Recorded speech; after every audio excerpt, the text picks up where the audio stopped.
Assalamualaikum. Silakan Bu, dimulai.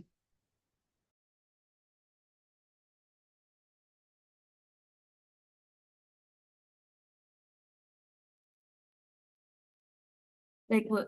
Bismillahirrahmanirrahim. Assalamualaikum warahmatullahi wabarakatuh. Izinkan kami dari kelompok 6 akan menyampaikan tentang tafsir sufi. Langsung saja. Yang pertama, tafsir sufi. Tafsir yang kami pilih adalah tafsir Al-Jailani, karya Syekh Abdul Qadir Al-Jailani. Oke, untuk yang pertama adalah biografi Syekh Abdul Qadir Al-Jailani. Riwayat hidup. Syekh Abdul Qadir Al-Jalani memiliki nama lengkap Abdul Qadir bin Abi Saleh Abdullah ibnu Jangki Dusat Al-Jilani. Julukan Al-Jailani berasal dari daerah Jil di belakang kota Tabaristan, Iran, tempat beliau dilahirkan. Pada tahun 470 Hijriah atau 1077 Masehi sampai 1078 Masehi. Beliau wafat pada malam Sabtu 8 Rabiul Tsani tahun 561 Hijriah dalam usia sekitar 90 tahun. Sejak kecil, tanda-tanda kewalian sudah terlihat, seperti tidak mau menyusu sejak terbit fajar hingga tenggelam matahari pada bulan Ramadan, sehingga masyarakat menjadikannya patokan waktu berbuka. Nasab beliau dari pihak ayah bersambung kepada Sayyidina Hasan bin Ali bin Abi Thalib, sedangkan dari pihak ibu bersambung kepada Sayyidina Husain bin Ali bin Abi Thalib. Dan keduanya bertemu pada Sayyidah Fatimah Az-Zahra, putri Rasulullah SAW, sehingga silsilahnya disebut sebagai rantai emas. Kemudian Syekh Abdul Qadir menempuh pendidikan awal di bawah bimbingan kakeknya, yaitu Syekh Abdullah As-Sawmai, seorang ulama sufi terkemuka, serta sejumlah ulama di wilayah Jilan. Sejak muda, beliau dikenal dengan soleh, zuhud, dan haus ilmu.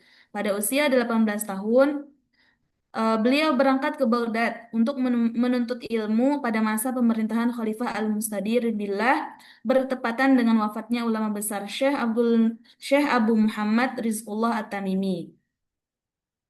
Kemudian dilanjutkan dengan perjalanan intelektual di Baghdad. Syekh Abdul Qadir memperdalam berbagai disiplin ilmu seperti Al-Quran, hadis, fikih, kalam, sastra, dan tasawuf. Dalam bidang fikih Hambali, beliau berguru pada Syekh Abu Sa'id Al-Mubarak bin Ali Al-Mukrami yang kemudian mewariskan madrasahnya kepada beliau.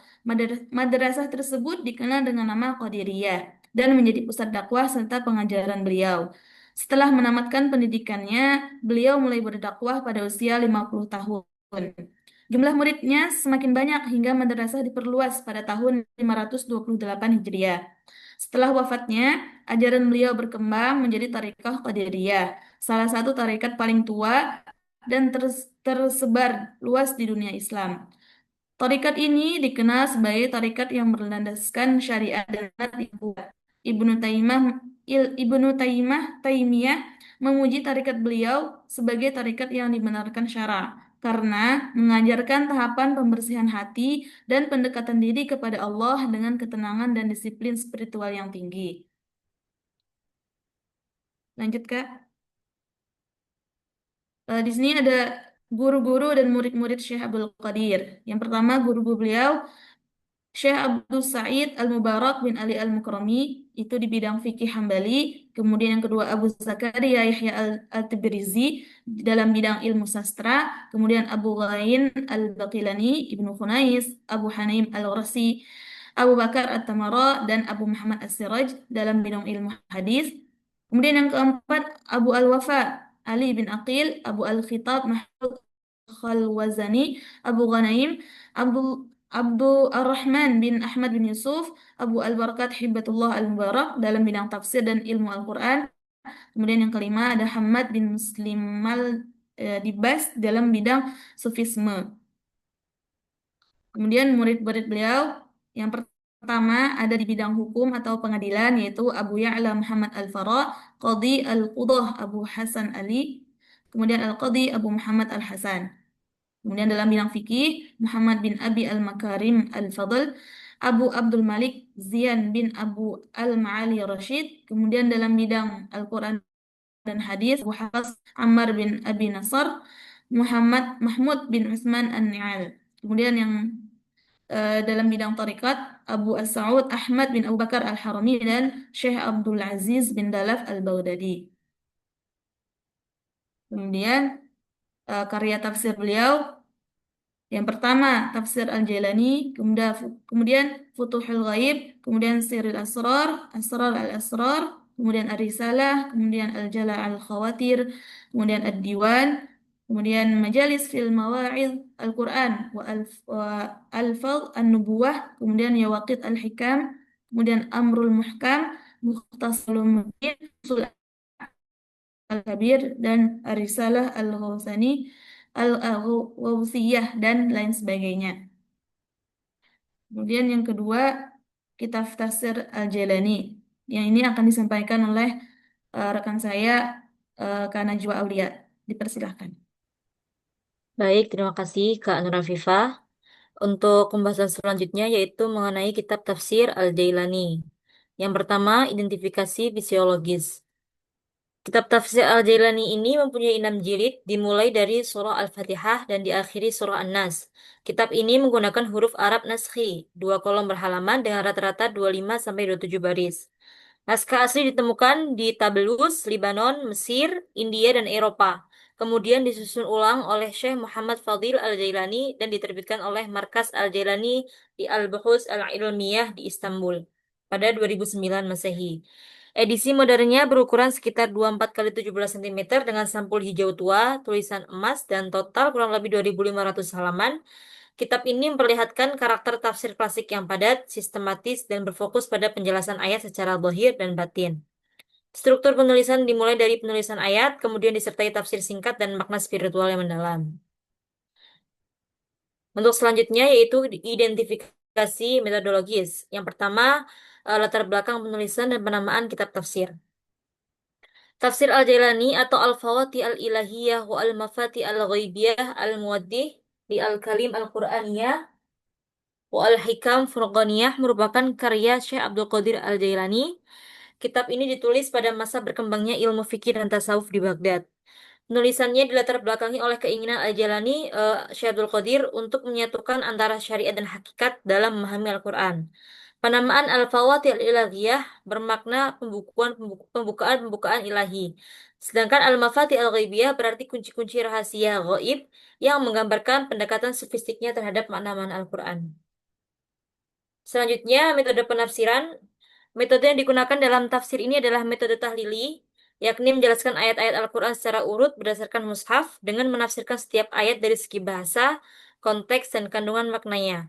Namun, Syekh Abdul Qadir ini juga menyertakan pendekatan isyari, di mana setiap ayat dipahami tidak hanya secara lahiriah, tetapi juga memiliki makna batin yang mengarah pada pembersihan jiwa dan kedekatan dengan Allah. Selanjutnya untuk sumber dan referensi penafsiran.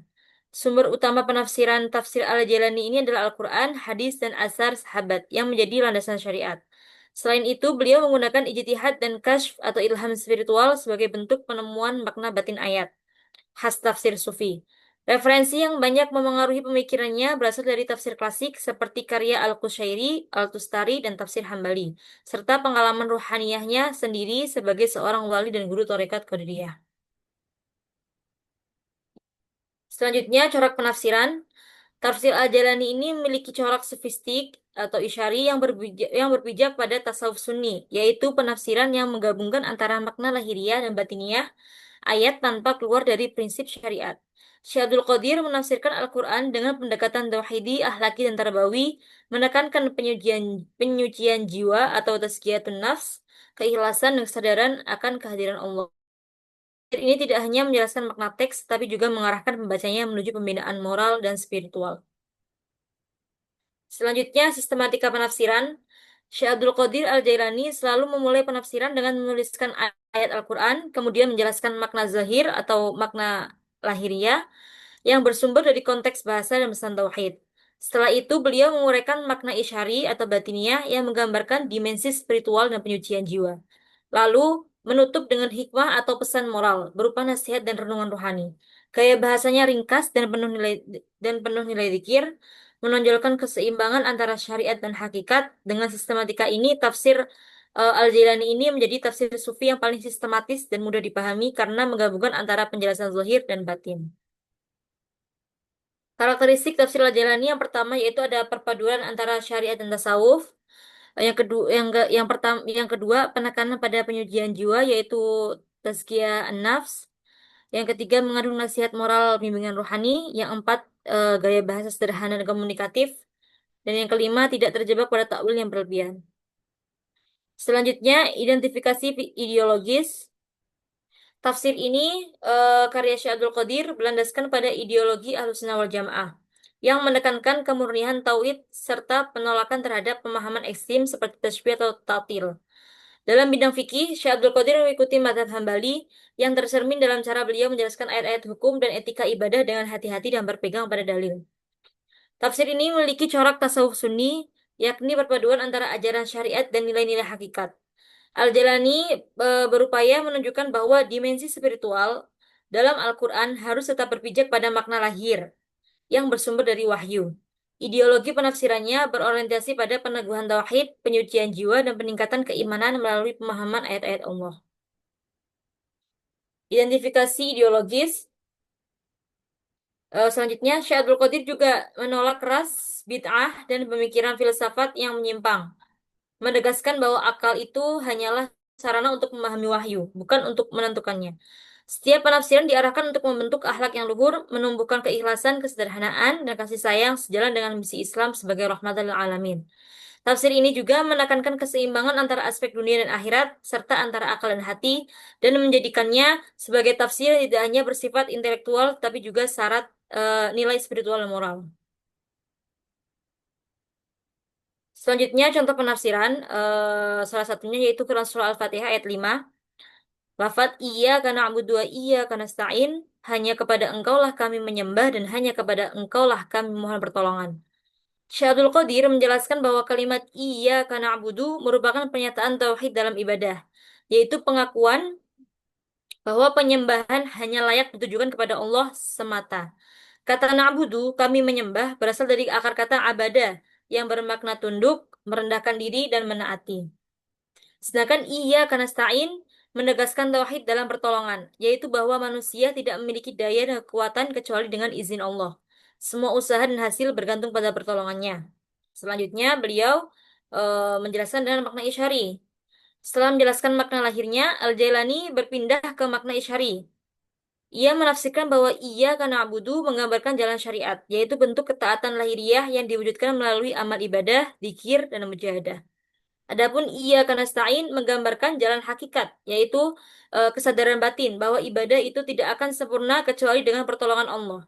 Seorang hamba tidak dapat berdiri di hadapan Allah kecuali karena kekuatan yang diberikan olehnya. Nah, menurut Syaikhul Qadir, hubungan antara dua kalimat ini melambangkan keseimbangan antara usaha dan pasrah, antara amal dan tawakal, antara makhluk dan sang Khalik. Hamba beramal tetapi hatinya tetap bergantung penuh kepada Allah. Selanjutnya, setelah menjelaskan tentang makna lahir dan batin, beliau selalu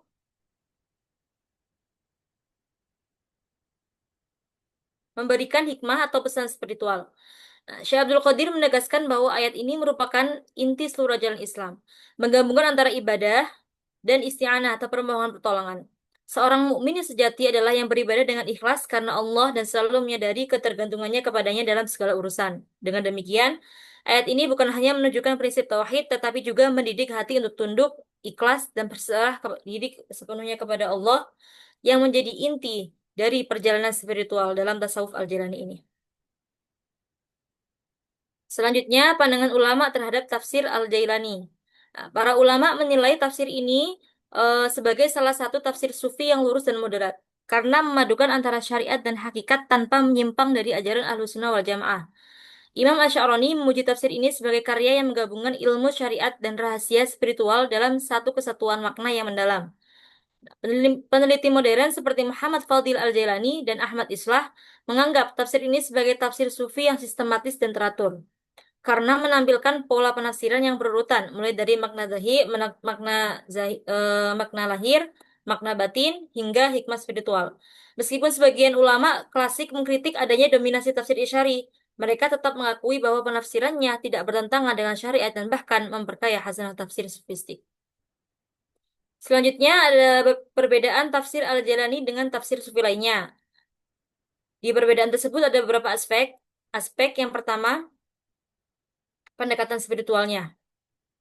Tafsir Al-Jalani ini menonjolkan dimensi tasawuf, amali atau praktis spiritual. Ia menekankan takziah nafs atau penyucian jiwa dan pembentukan akhlak, bukan sekedar penyingkapan makna batin ayat.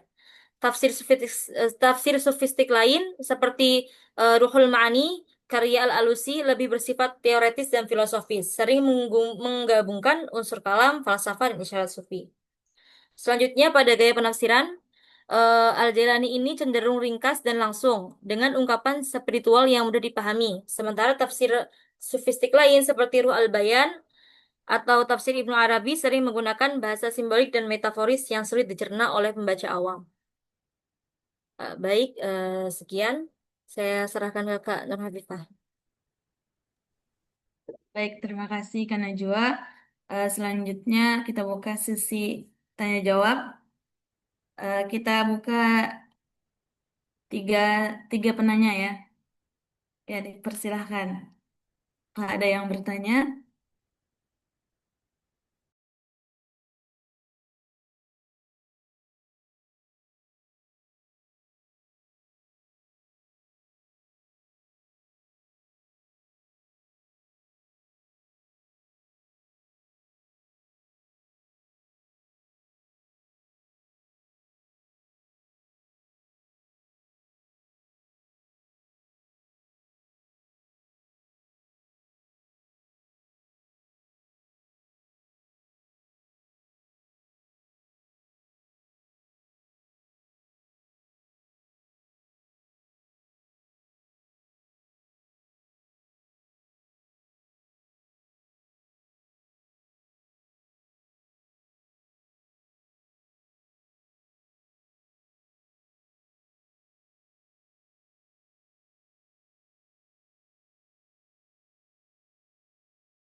Mbak mau nanya Mbak.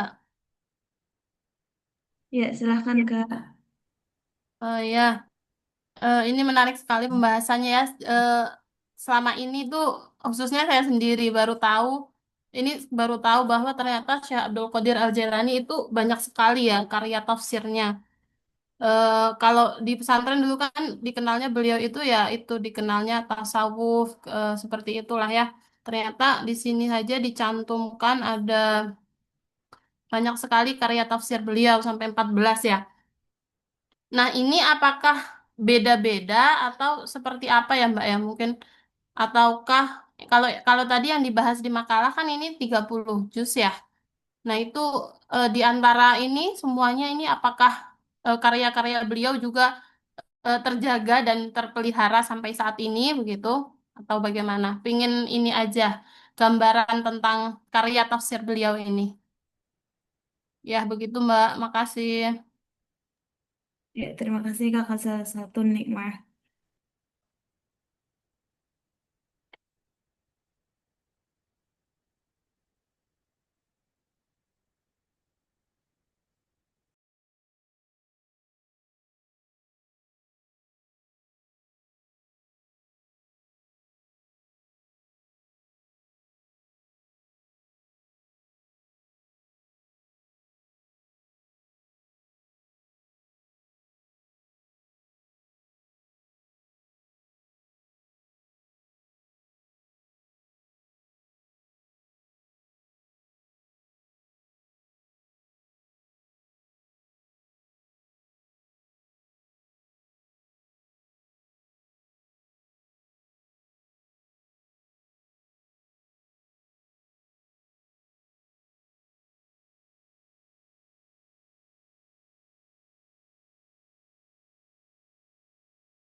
Izin menjawab pertanyaannya Kak.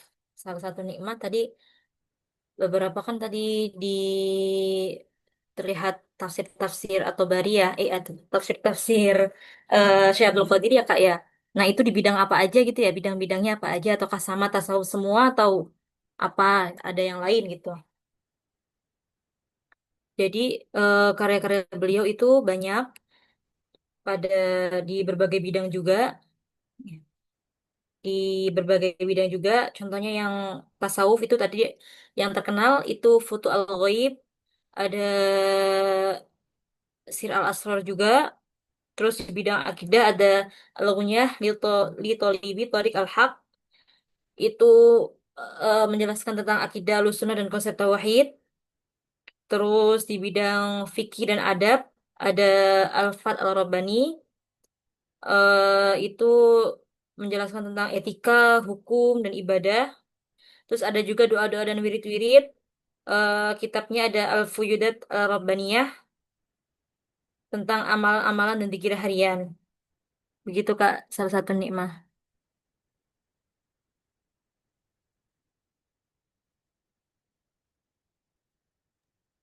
Oh ya, Masya Allah, luar biasa sekali. Terima kasih Kak penjelasannya. Ya, sama-sama Kakak.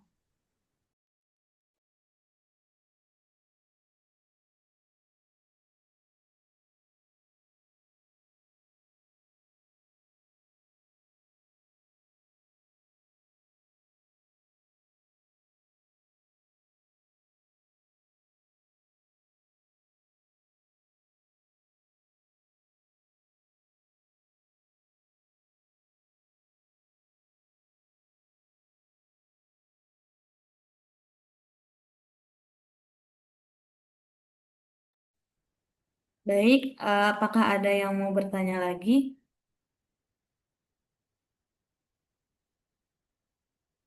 Kalau tidak ada, bisa kita kembalikan ke Ibu.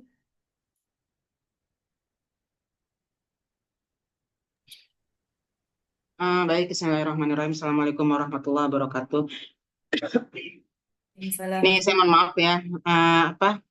Maktabah Syamila ini lagi error dan nggak bisa dibuka nih. Jadi mungkin saya nggak bisa kasih perbandingan ya tafsir-tafsir yang lain. Ini saja mungkin. Tadi saya pikir sudah cukup jelas ya.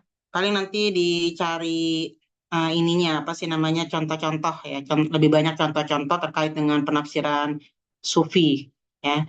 Terutama mungkin pada ayat-ayat yang kaitannya misalnya dengan mujahadah, misalnya sabar gitu ya. Atau pada ayat-ayat yang mungkin ketika menafsirkan itu dia punya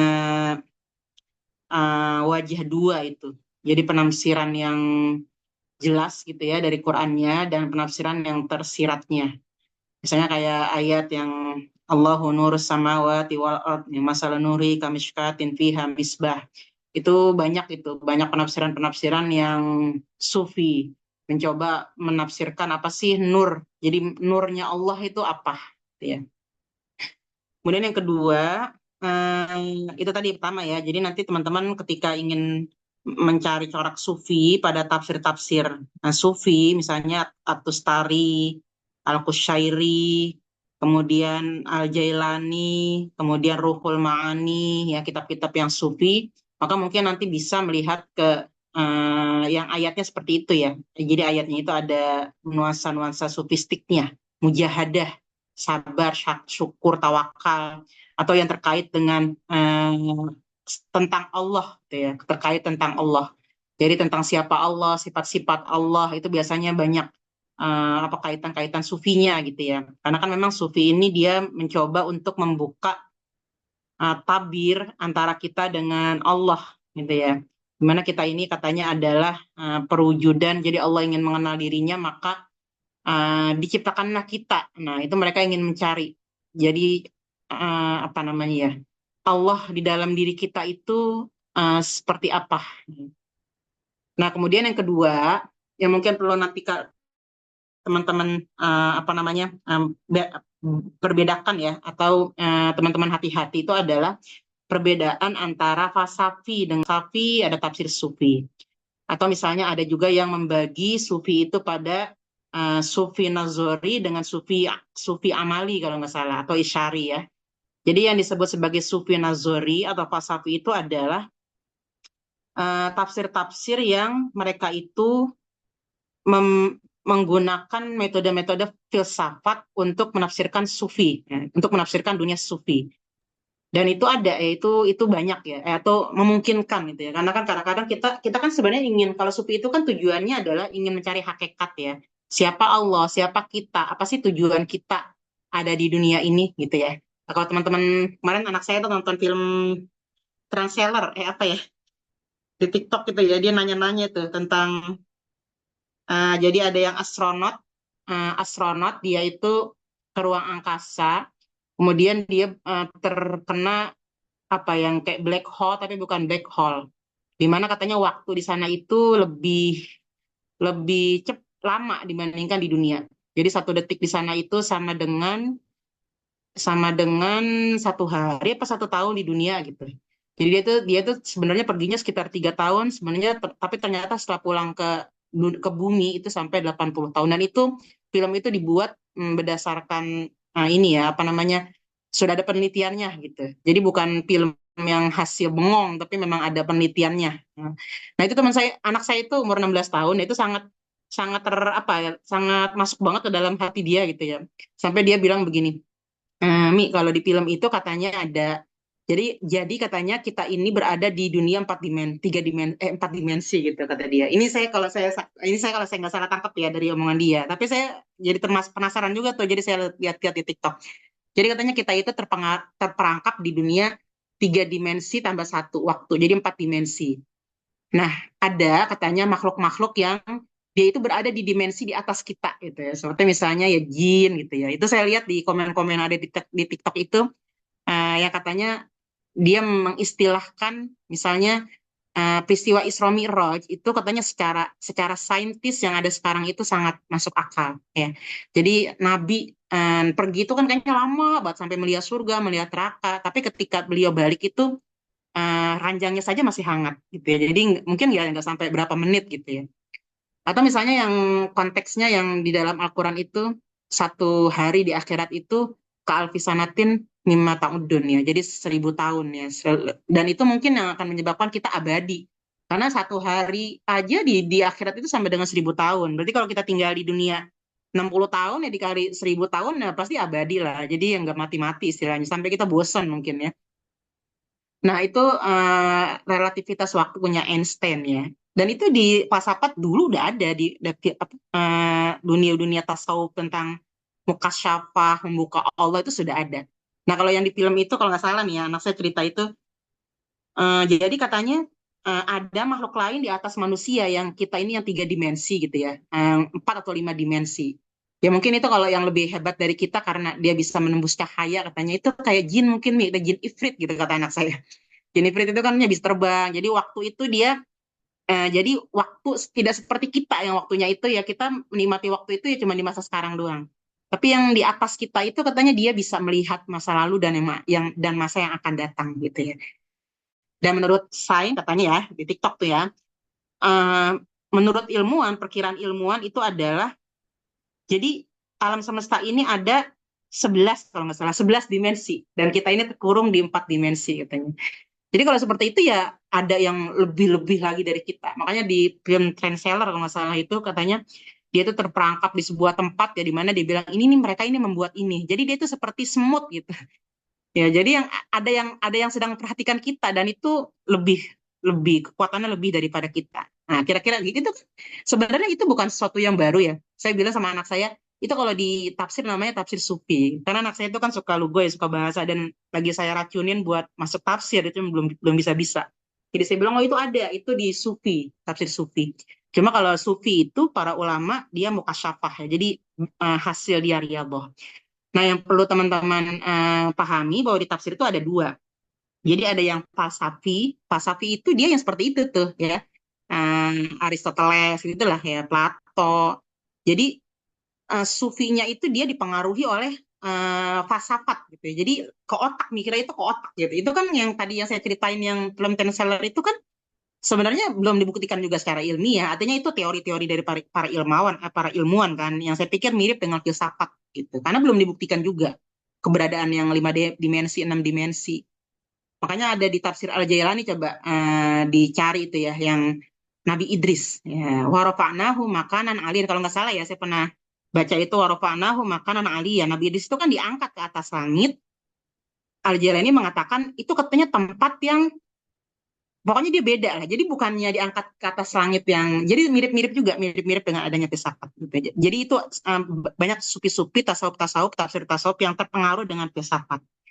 Nah, selama terpengaruhnya itu tidak melenceng jauh dari penafsiran ya boleh-boleh aja.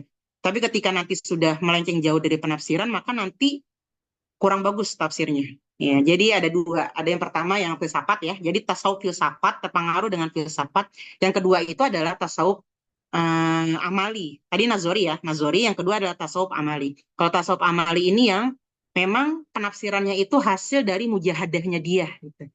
Jadi dari hasil tirakat gitu ya, puasa terus menerus, kemudian berzikir terus menerus. Nah itu yang menurut Az-Zahabi ya dalam Tafsirul Mufassirun itu yang bagus gitu ya, nomor 2 ya. Jadi berdasarkan mujahadah, berdasarkan pengalaman spiritual yang dialami oleh si mufassirnya itu gitu. Nah kalau yang di Tafsirul Mufassirun, kebetulan tadi pagi ya saya baru belajar ya, tafsir mufassirun yang tafsir yang apa namanya yang falsafi itu contohnya punya Ibnu Arabi ya. Jadi Ibnu Arabi itu nuansa falsafinya sangat kental. Sehingga nggak tahu itu dia sudah melakukan atau enggak gitu kira-kira. Nah, adapun yang yang amali yang jadi tasawufnya itu tafsir sufinya itu memang berdasarkan riaduhnya dia, mujahadahnya dia.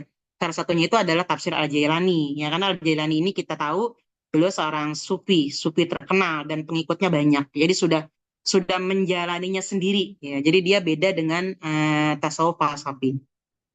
Itu mungkin ya poin-poin yang penting aja. Oke, karena ini maaf ya karena Maktabah Syamilanya error ini. Jadi mungkin saya nggak bisa kasih contoh ya. Nah, yang saya pernah baca ini, kalau saya pernah ada bukunya ini yang Ruhul Maani ya, ini yang di rumah saya ini Ruhul Maani. Kalau Ruhul Maani itu dia apa ya? Banyak banget pembahasannya, beda dengan At-Tustari. Kalau At-Tustari itu dia ringkas ya, kayak Ijmali, tafsirnya itu sedikit-sedikit. Sedangkan kalau Ruhul Maani ini dia banyak, menurut saya ya, ini banyak istilah-istilah falsafat juga ya, banyak istilah-istilah yang saya nggak ngerti nih istilahnya apa. Jadi pas baca itu susah kalau menurut saya ya, karena itu istilah-istilah tasawufnya, kemudian istilah-istilah yang menurut saya mungkin ya untuk orang awam seperti saya ini agak agak susah gitu. Dan ini pembahasannya banyak ya. Jadi makanya tafsirnya itu juga cukup luas.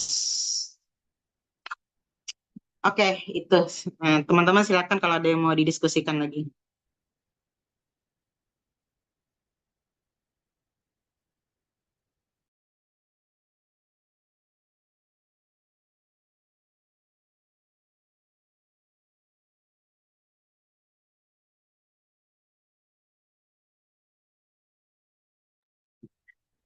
Nanti kalau teman-teman berencana untuk menulis ya, yang sufi, psikologi itu juga banyak ya. Psikologi itu banyak pakai tafsir sufi. Misalnya itu saya pernah meneliti beberapa kali ya. Sebenarnya saya pernah dulu itu jadi apa namanya relawan di Mother Hope itu yang kisah ibu kena baby blues itu ya. Nah, itu ternyata pokoknya yang depresi, kemudian baby blues, kemudian penyakit-penyakit yang kejiwaan. Itu biasanya kaitannya dengan emosi-emosi. Jadi kayak marah, kemudian sedih, kemudian apa. Nah, itu biasanya kita akan identifikasi gangguan-gangguan kejiwaan tersebut melalui emosi-emosi yang muncul. Karena kan setiap emosi itu berbeda-beda ya. Setiap kasus berbeda-beda. Jadi kayak misalnya orang NPD, ya berarti yang diperhatikan emosinya apa, emosi yang keluarnya apa gitu. Atau misalnya ibu dengan gangguan depresi pasca melahirkan, ya itu apa tuh gangguan biasanya ada. Misalnya sedih gitu ya, atau misalnya marah gitu karena lelah atau apa gitu ya. Nah itu biasanya nanti solusinya itu akan dicari dari tafsir-tafsir sufi. Ya, tafsir sufinya itu apa? Ya berarti ya Kalau emosi penanggulangannya misalnya dengan ya muhasabah, kemudian rasa syukur ya mungkin eh, apa namanya kurang bersyukur atau apa gitu ya. Tapi memang nanti jadinya agak ini ya. Jadi memang harus harus harus benar-benar paham, harus benar-benar paham letak emosinya. Gitu ya. Nanti setelah itu akan dicari penanganan di sufi. Meskipun begitu, tidak semuanya seperti itu juga. Misalnya kayak baby blues nih. Baby blues itu kan penyebabnya, ada penyebabnya kan, selain emosi-emosi tersebut. Nah, penyebab yang selain emosi tersebut juga bisa dicarikan jawabannya dalam Al-Quran. Gitu ya. Tapi biasanya terkait dengan emosi kalau yang sufi.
Ini pada hari santri semua apa gimana ini? Saya pikir libur loh, Bu. Jadi tadi saya dari pagi tuh udah di pondok, kita cari hari santri. Saya pikir libur.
Oke, Ada lagi, Bu?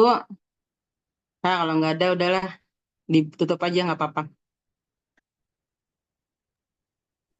Baik, kalau tidak ada lagi yang mau bertanya atau menambahkan, berarti langsung ditutup nih, Bu. Iya, habis gimana? Gitu. Oke, kita tutup dengan baca hamdalah, alhamdulillahirabbil alamin dan doa kafaratul majlis. Subhanakallahumma bihamdika, asyhadu an la ilaha illa anta, astaghfiruka wa atubu ilaik. Kami dari kelompok 6, mohon maaf kalau ada kesalahan. Assalamualaikum warahmatullahi wabarakatuh. Waalaikumsalam warahmatullahi Waalaikumsalam wabarakatuh. Terima kasih warahmatullahi ya semuanya wabarakatuh. ya. Terima kasih Terima banyak, kasih Bu. banyak ya, Terima Bu. kasih banyak, Bu. Ibu.